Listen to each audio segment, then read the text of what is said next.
Good noon. अभी आज हम पढ़ने जा रहे हैं एन एंशियंट हिस्ट्री, प्राचीन भारत। और जब प्राचीन भारत का नाम आता है तो आप सब जानते हैं कि सिंधु घाटी सभ्यता, इसको हमें पढ़ना पड़ता है प्रत्येक कंपटीशन में, चाहे वो छोटा कंपटीशन हो या बड़ा। मैं आपको बता दूं, एमटीएस से लेकर के और यूजीसी तक प्रत्येक एग्जाम में प्राचीन भारत का जो इतिहास है और उसमें जो सिंधु घाटी सभ्यता आपको दी गई है उसके बारे में जरूर कोई ना कोई क्वेश्चन पूछा जाता है। और मैंने कई बच्चों से सुना कि सर ये प्राचीन भारत का इतिहास हमें याद नहीं रहता। आज मैं आपको पिक्टोरियल सिस्टम से यानी पिक्चर की सहायता से समझाऊंगा और मैं आपको विश्वास दिलाता हूं कि जो क्वेश्चन आपको पूछे जाते हैं उन क्वेश्चनों का आंसर आप बिल्कुल आराम से दे सकते हैं। देखिए, जहां हड़प्पा और मोहनजोदड़ो का नाम आएगा सिंधु घाटी सभ्यता में, आज हम केवल इसका एक इंट्रोडक्शन ही पढ़ेंगे। उसके बाद इसके जो अलग अलग शहर जो हमें प्राप्त हुए, हम उन सब के बारे में पढ़ेंगे। सिंधु घाटी सभ्यता को हम कम से कम 2 से 3 वीडियो में कवर अप करने का प्रयास करेंगे। आज हम आपको वो चीज बताएंगे जिन पर सबसे ज्यादा क्वेश्चन पूछे जाते हैं। देखो, मोहनजोदड़ो का जहां स्नानागार प्रसिद्ध है, लोकप्रिय है, वहीं हड़प्पा का जो अन्न भंडार है, जिसे अन्न भंडार के नाम से हम जानते हैं, उसको आपको पढ़ना होगा। कई बार ये क्वेश्चन पूछा गया है कि सिंधु घाटी सभ्यता में सबसे बड़ी इमारत क्या थी, तो हम कहेंगे अन्नागार, अन्न प्लस आगार अर्थात अन्न रखने का स्थान। तो अन्नागार में क्या क्या विशेषता थी और आपको एग्जाम में क्या क्या उसके बारे में पूछा जाता है, या फिर द ग्रेट बाथरूम यानी विशाल स्नानागार मोहनजोदड़ो का, उसके बारे में कैसे क्वेश्चन पूछे जाते हैं, आज हम इस वीडियो में पढ़ने वाले हैं। तो आज 1 मिनट भी स्किप मत कीजिए, बहुत ही महत्वपूर्ण क्वेश्चन इसमें आने वाले हैं। हाँ, प्राचीन भारत, जैसे आप में से अधिकांश बच्चों को यह लगता है कि ये तो इतिहास है, प्राचीन भारत का इतिहास है, इसमें तो रुचि नहीं होगी। मैं कहता हूं इतना रुचिपूर्ण है ये, अगर आपने थोड़ा सा भी इसको पढ़ने का प्रयास किया तो इतने रुचिपूर्ण है, आपको पता चलेगा कि आपके पूर्वज कैसे थे। आपके भारत के अंदर जो सिंधु घाटी सभ्यता से जो हमें जानने को मिला है, प्रत्येक बच्चे को पता होना चाहिए। हम इतिहास से ही अपनी गलतियों को सुधारते हैं। अगर आप चाहते हैं कि आप भविष्य में गलती नहीं करें तो आप अपने इतिहास को हमेशा पढ़ें, क्योंकि इतिहास ही वो चीज है जो भविष्य में आने वाली गलतियों करने से आपको रोकता है। अगर आपको इतिहास की जानकारी है तो जो हमारे पूर्वजों ने गलती की इतिहास में, वो गलती हम नहीं दोहराएंगे। इसीलिए इतिहास को पढ़ना बहुत जरूरी होता है। आज हम पढ़ रहे हैं सिंधु घाटी सभ्यता का इतिहास। देखो, जब सिंधु घाटी सभ्यता का इतिहास हम पढ़ते हैं ना, तो सबसे पहले मैं आपको बता दूं कि हमारे यहाँ उस टाइम में ये 3 प्रकार की नदियां थी। ये जो आपकी है गंगा नदी, यहां सरस्वती, और ये इंडस नदी जिसको सिंधु नदी कह सकते हो। सिंधु घाटी सभ्यता यहां पर पनपी है। यहां तीनों में, यहां पर क्या है कि शुरू में आपको इस प्रकार से छोटे छोटे शहर मिले, लेकिन यहां 1921 से लेकर 1947 तक, यहां भी यानी स्वतंत्रता के बाद, या हम कहें 1921 के बाद, भारत के अंदर जो शहर मिले उनके बारे में हम पढ़ेंगे कि भाई लगभग 1921 से लेकर के 1947 के बीच में हमारे लोगों ने लगभग 40 प्लस शहरों का पता कर लिया था। तो यहां पर देखो, उस समय इतनी ज्यादा संख्या नहीं थी। मोहनजोदड़ो जो 1922 में जिसकी हमने खोज की, और 1921 में हमने हड़प्पा की खोज की, तो भैया मोहनजोदड़ो उस समय का सबसे बड़ा शहर था। और ऐसा अनुमान है, देखो इन चीजों का केवल अनुमान ही लगता है, कि 35 से 40 हजार लोगों की जनसंख्या वहां रही होगी। तो इतना ही नहीं, इतनी संख्या तो रही वो रही, लेकिन वहां सिंधु घाटी सभ्यता के अंदर हमें पता चलता है कि वो लोग कितने वेल प्लान थे, उन्होंने कितनी योजनाबद्ध तरीके से शहर बसाया था, उनका रहन सहन कैसा था, यहां तक कि उनके लिखने पढ़ने की उनको जानकारी थी, इसके भी प्रमाण मिले हैं।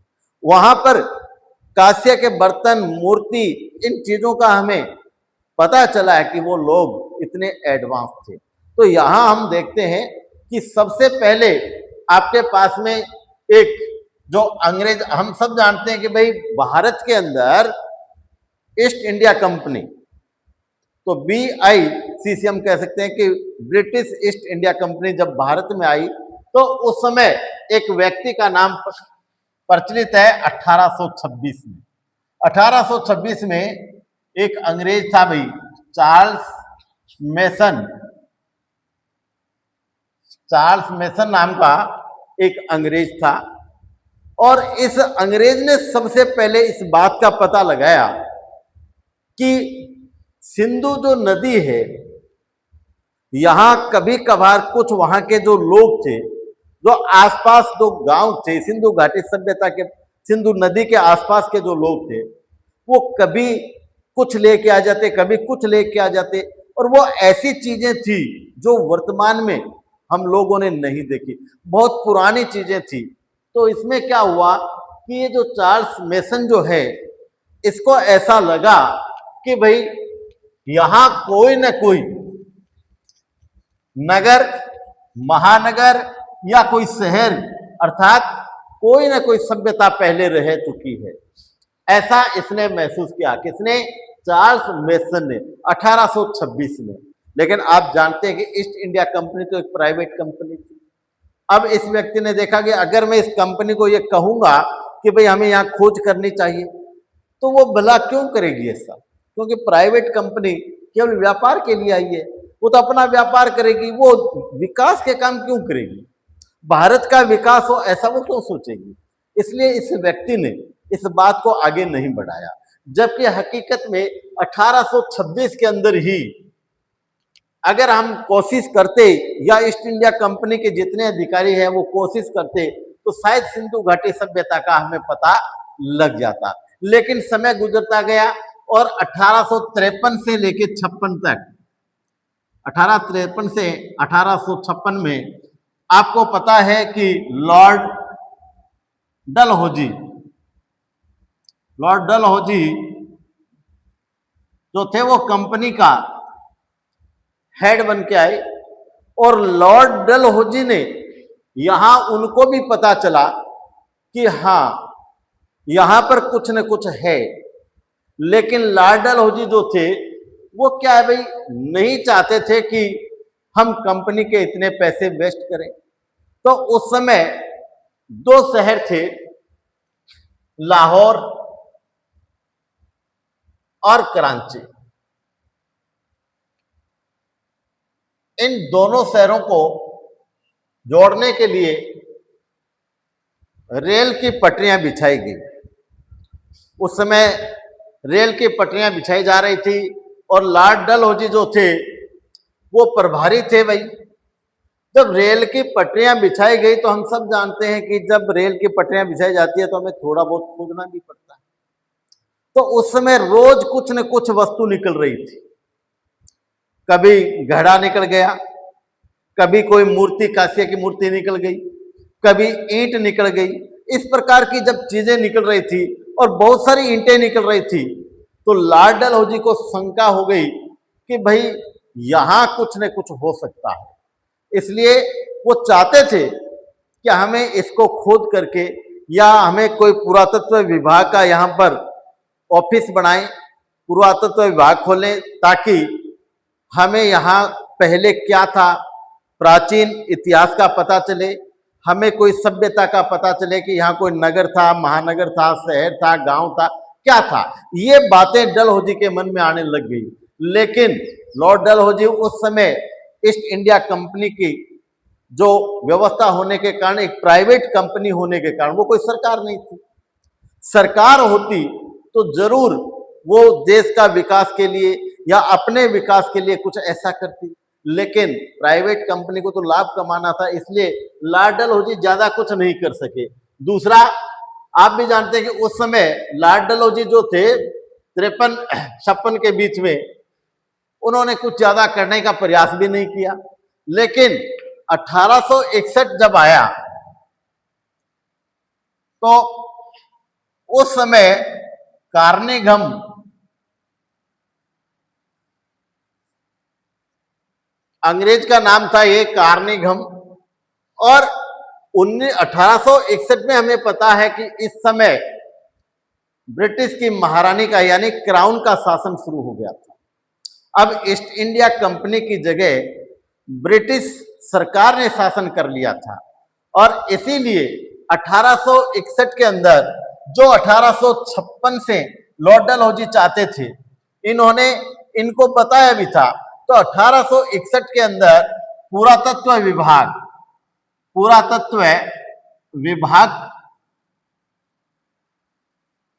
खोला गया, और पुरातत्व विभाग जो था उसका जॉन मार्शल को अध्यक्ष बनाया गया। जॉन मार्शल को इसका अध्यक्ष बनाया गया, किसका? पुरातत्व विभाग का। और जॉन मार्शल ने राय बहादुर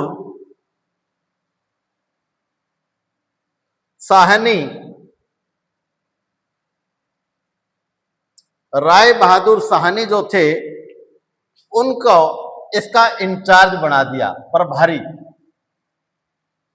अब अगर ये क्वेश्चन पूछा जाता है कि पुरातत्व विभाग के अध्यक्ष कौन थे, तो आपका उत्तर होना चाहिए जॉन मार्शल। लेकिन ये पूछा जाए कि सिंधु घाटी सभ्यता की सबसे पहले खोज करने वाले कौन थे, तो आप कह सकते हैं राय बहादुर साहनी। और इन्होंने कहा, इनको पता चला कि यहां पर हड़प्पा नामक शहर है, क्योंकि लॉर्ड डलहौजी का जो मूल काम था वो क्या था भाई? इन्होंने हड़पने की नीति अपनाई थी। उस समय आपको पता है लक्ष्मीबाई, जिनके कोई संतान नहीं, तो इन्होंने उनका राज हड़पने का प्रयास किया। तो लॉर्ड डलहौजी की हड़पने की नीति थी, वहीं से ये आगे बढ़ते बढ़ते बढ़ते यहां आ गए।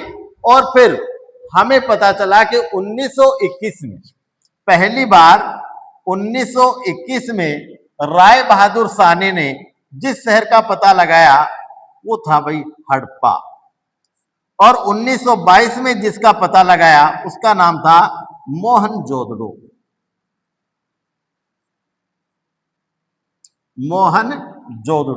मोहनजोदड़ो को मृत्यु का टीला भी कहा जाता है। कई बार क्वेश्चन पूछा जाता है कि मृत्यु के टीले का संबंध है तो किससे भाई? मोहनजोदड़ो से था। तो यहां तक हम पहुंच गए हैं। देखो 1826 में सिंधु घाटी सभ्यता के बारे में हमें अवशेष मिलने शुरू हो गए, लेकिन चूंकि ईस्ट इंडिया कंपनी का राज था, प्राइवेट कंपनी थी, इसलिए जो भी प्रभारी, जो भी इंचार्ज होता, वो खुल करके बात नहीं करता। लेकिन फिर बाद में क्या हुआ कि बाद के अंदर लॉर्ड डलहौजी जब आए तो उन्होंने धीरे धीरे उनके सामने कभी ईंटें निकलती, कभी कोई मूर्तियां निकलती, तो उन लोगों ने पता करने का प्रयास किया कि आखिर यहाँ है क्या। और जब 1861 के अंदर, जब हमारे यहाँ पर 1861 में जब ईस्ट इंडिया कंपनी का शासन जो है ब्रिटिश सरकार के हाथ में आ गया, यानी ब्रिटिश महारानी के नाम पर शासन शुरू हो गया, तब जाकर के पुरातत्व विभाग का हमने क्या यहाँ पर निर्माण किया गया। और धीरे धीरे आगे बढ़ते बढ़ते 1921 में जाकर के 1921 के अंदर इस शहर का पता लगा, किसका? हड़प्पा का। और 1921 के अंदर जॉन मार्शल को क्या बनाया गया था? अध्यक्ष बनाया गया। और जॉन मार्शल ने राय बहादुर साहनी, इसको प्रभारी बनाया गया। तो 1921 के अंदर हमने किसका पता लगा लिया? हड़प्पा का। अब देखो 1921 से लेकर के, यानी 1921 से लेकर के 1947 तक हमने कम से कम 40 प्लस शहरों का पता लगा लिया। अब जब 40 प्लस शहरों का पता चला तो ये जॉन मार्शल है, जॉन मार्शल को लगा कि अब हमें दुनिया को बताना चाहिए। अगर हमने दुनिया को नहीं बताया कि भारत के अंदर कोई ऐसा प्राचीन सभ्यता का पता चल रहा है तो अच्छा नहीं होगा। इसलिए जॉन मार्शल ने सन 1924 में पूरे विश्व को यह बताया कि भारत के अंदर सिंधु घाटी सभ्यता के अवशेष मिले हैं। और इतना ही नहीं, उन्होंने कहा कि वहां पर जो हमें मिल रहे हैं, यानी 1921 के अंदर हड़प्पा का पता चला, 1922 में मोहनजोदड़ो का पता चला, और इतना ही नहीं, वहां पर 40 प्लस शहरों का पता चल गया, तो अब उसको छुपाना संभव नहीं था। अब जॉन मार्शल ने पूरी दुनिया को बता दिया कि भारत के सिंधु नदी के किनारे पर सिंधु सभ्यता के अवशेष प्राप्त हुए हैं, और जो वहां पर हमें मिला, जो हम लोगों ने वहां पर देखा, उनके बारे में हमने वहां क्या क्या देखा, मैं अभी आपको सचित्र बता रहा हूं, ताकि आपके एग्जाम में कोई भी चीज आती है तो आप किसी भी प्रकार की शंका नहीं रखें, आपके आंसर बिल्कुल सही हो। तो देखो, सबसे पहले मैं आपको बताना चाहता हूं कि जब 1924 के अंदर पूरी दुनिया को यह पता चल गया कि सिंधु घाटी सभ्यता जो है उसकी खोज भारत में हो चुकी है, तो उस समय क्या था, तो उसमें सबसे पहले था शहर का पलायन, अर्थात जो मोहनजोदड़ो और हड़प्पा नाम के दो शहर मिले, उससे ये पता चला भाई कि वहां की व्यवस्था इतनी अच्छी थी, वो बिल्कुल एडवांस थे, कि जो शहर बने हुए थे वहां की बैठने की, उठने की, शहर बसाने की बिल्कुल वेल प्लान्ड व्यवस्था थी। पानी के निकास के लिए नालियां बनी हुई थी। शहर इस प्रकार से बने हुए थे जिसे पता चलता था कि यहाँ गरीब रहते थे, या अमीर रहते, या सामान्य लोग रहते, इस प्रकार से बने हुए थे। तो देखो, मैं आपको सबसे पहले हड़प्पा शहर के बारे में आपको बता रहा हूं। हड़प्पा हड़प्पा शहर, जैसे यहां ये नदी बह रही है आपकी, तो यहां पर दो प्रकार से शहर बसे हुए थे, एक थोड़ा नीचे तो एक थोड़ा ऊपर। ये जो शहर था छोटा था, ये थोड़ा बड़ा। अब बड़ा और छोटा क्यों था ये भी देख लीजिए, ये थोड़ा बड़ा था, है ना। तो यहां तो नदी के किनारे, अब नदी के किनारे क्यों बसते, आपको भी पता है कि उस समय पानी की व्यवस्था जहां होती वहीं पर शहर बसते। तो यहां पर आप देख रहे हैं कि ये जो नदी के पास में जो था, इसकी नदी से दूरी कम है, लेकिन यहाँ ये जो है नदी से काफी दूर था। यहां वीआईपी लोग रहते, यहां कौन रहते, वीआईपी लोग, और यहां आम लोग रहते, आम लोग। आज भी ऐसा ही होता है। आज भी अगर आप बड़े बड़े शहरों में देखेंगे तो यही होगा। शहरों के अंदर एक तरफ वीआईपी होंगे तो दूसरी तरफ आम लोग होंगे, जो गांवों से जाकर के शहर में बस गए हैं। और आप कल भी था, आज भी ये अंतर है कि आम व्यक्ति के जीवन की कीमत कम होती है, जबकि वीआईपी लोगों के जीवन की कीमत ज्यादा होती है।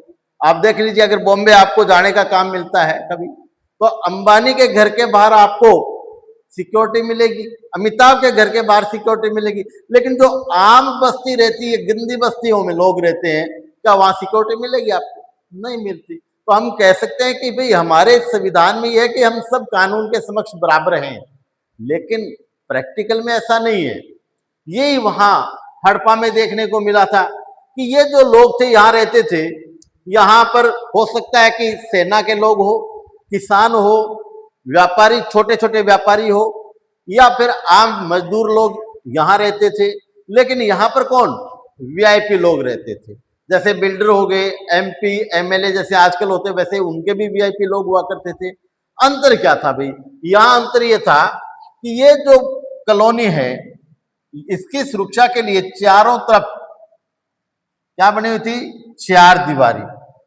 हालांकि बोलते चार दीवारी है, इसको लिखते चार दीवारी है, चार दीवारी। इसको परकोटा बोलते हैं। क्या बोलते हैं? परकोटा। और परकोटा जो था उसके जो ईंटें, इससे प्रमाण मिलता है कि वहां पर पक्की ईंटें भी थी, क्योंकि बाहर की साइड में पक्की ईंटें लगी हुई थी और अंदर की साइड में कच्ची ईंटें। इसका मतलब है कि सिंधु घाटी सभ्यता के अंदर ईंटों का चलन था। शायद हो सकता है कि भाई उस समय पक्की ईंटें महंगी होती होगी, इसलिए बाहर की तरफ पक्की ईंटें और अंदर कच्ची ईंटें लगाई हुई थी।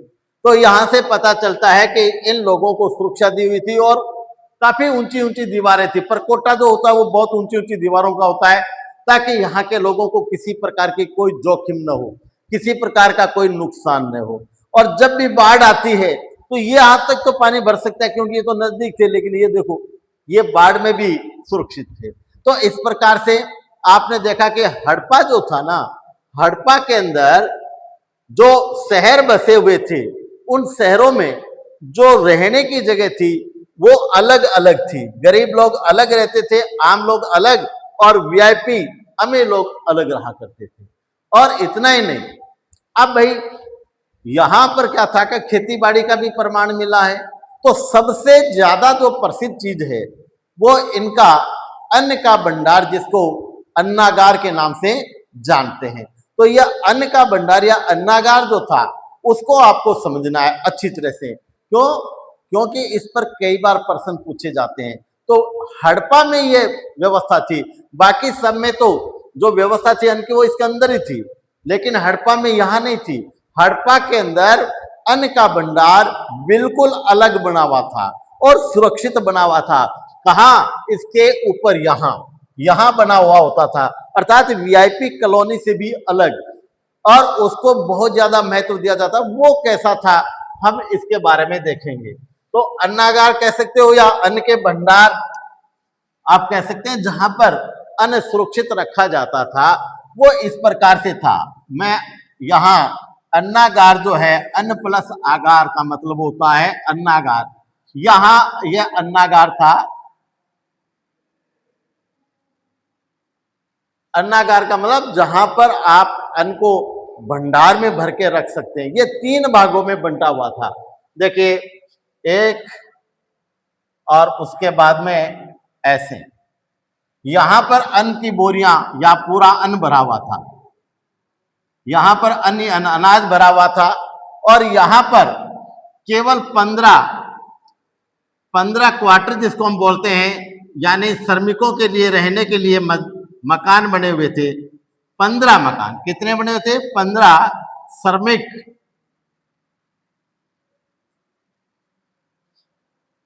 श्रमिक के लिए मकान बने हुए थे, यानी यहां पर 15 श्रमिकों का रहने का रेजिडेंस बना हुआ था। तो ये कई बार पूछा जाता है कि भाई हड़प्पा के अंदर अन्नागार में कितने श्रमिकों के मकान थे? तो 15 सैनिकों के। लेकिन यहां पर एकदम यानी 18 जो है वो राउंड वृत्ताकार जो है चक्की कह सकते हैं, या कोई ऐसी व्यवस्थाएं थी। पूरे 18, ये कितने थे? 18 गोल चक्की कह दो, या उस समय के अंदर औखली का नाम प्रसिद्ध है।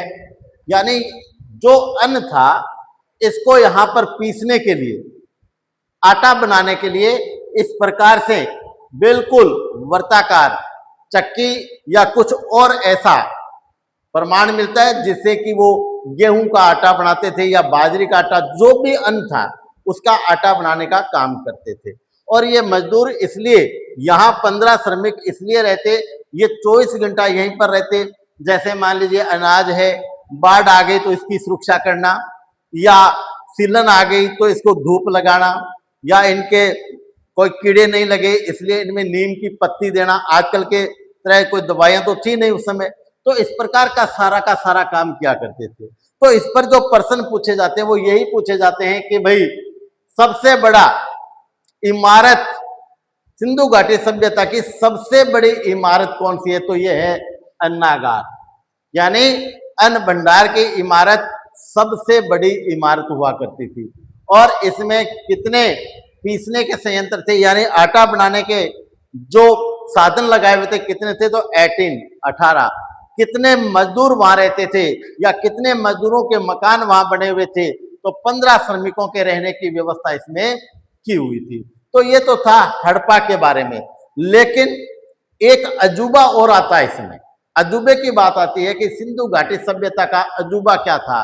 तो अजूबा था भाई मोहनजोदड़ो का स्नानागार। और उसे अजूबा क्यों कहते हैं इसके बारे में हम जानेंगे। देखो, मोहनजोदड़ो जिसे मृत्यु का टीला भी कहा जाता है, मोहनजोदड़ो यहां का स्नानागार कह सकते हो या ग्रेट बाथरूम भी कह सकते हो, या ग्रेट बाथ या बाथरूम स्नानागार जिसे हम कहते हैं। यहां पर भी एक बहुत विशाल स्नानागार बना हुआ था और इसके अंदर ऐसे पेड़ियां बनी हुई थी, इस प्रकार की पेड़ियां बनी हुई थी और बीच में यहां पानी भरा हुआ था। और सबसे इसको अजूबा इसलिए कहते हैं भैया, यहां पर देखो जो गंदा पानी है उसको बाहर निकालने के लिए नल भी लगा हुआ था, पाइप लगाया हुआ था। अब देखिए उस यानी हजारों वर्ष पहले की व्यवस्था थी ये। वहां पर इतने एडवांस लोग रहते थे कि इनको ये भी पता था कि भाई नहाने से जो पानी इकट्ठा हो जाएगा उसको कैसे निकालेंगे, क्योंकि अगर 5,000 या 10,000 आदमी इसके अंदर स्नान करेंगे एक साथ, क्योंकि जब भी कोई उत्सव होता या कोई तीर्थ होता तो वो लोग एक साथ मिलकर के स्नान करते, तो उस गंदे पानी को वहां से बाहर निकालने के लिए, यानी स्नानागार से बाहर निकालने के लिए उन्होंने इस दिशा के अंदर एक पाइप लगा रखा था। उस पाइप से उसका गंदा पानी बाहर निकाल दिया जाता था। तो ये सिंधु घाटी सभ्यता के बारे में हमने आपको दो शहरों के बारे में बताया, हड़प्पा और मोहनजोदड़ो। अब आज हमने केवल इसका इंट्रोडक्शन किया है और सिंधु घाटी सभ्यता के बारे में जानने के लिए ऐसे ही रुचिपूर्ण बहुत सारी ऐसी चीजें जो आपने आज तक न तो देखी है, न पढ़ी है, न सुनी है, वो मैं आपको बताने वाला हूं। और आप इस बात का विश्वास रखें कि आपके एग्जाम में सिंधु घाटी सभ्यता से जुड़े हुए 2 से 3 क्वेश्चन प्रत्येक प्रश्न पत्र में पूछे जाते हैं। तो आपको रटने की आवश्यकता नहीं है। अगर आप लोगों ने इस प्रकार से पिक्चर बना करके इनको तैयार किया है तो निश्चित रूप से मैं आपको बता देता हूं भाई, आप आराम के साथ इनके उत्तर लिख सकते हैं। तो अगर ऐसा क्वेश्चन आता है मोहनजोदड़ो में अजूबा, तो अजूबा क्या है? मोहनजोदड़ो को स्नानागार। ऐसा भी है कि मोहनजोदड़ो का स्नानागार जो है उसमें क्या व्यवस्था थी? तो उनमें सीढ़ियां बनी हुई थी और नहाने की व्यवस्था और गंदे पानी के निकास के लिए पाइप लगाया हुआ था। और ये दिशा आपको सामने दिख रही है, पश्चिम दिशा में ये पाइप लगाया हुआ था। तो भाई ये था आपका सिंधु घाटी सभ्यता जो आज हम लोगों ने मिलकर के पढ़ा है। आगे मैं चाहता हूं कि आप जुड़े रहें और रोज पढ़ते रहें ताकि आप नए नए जो इतिहास है उसके बारे में जानकारी हासिल करें। आपको इतिहास, राजनीति विज्ञान, भूगोल, इन सब से जुड़े हुए जितने भी क्वेश्चन और जितने भी इंपॉर्टेंट लेसन है उन सब के बारे में आपको 1 बाय 1 पढ़ाया जाएगा। तो एसएससी जीडी की तैयारी करने वाला विशेष बैच आप लोग मेरे वीडियो को रोज देखें ताकि आपको एग्जाम फाइट करने से कोई नहीं रोक सकेगा, यह मेरी गारंटी है। जय हिंद, जय भारत।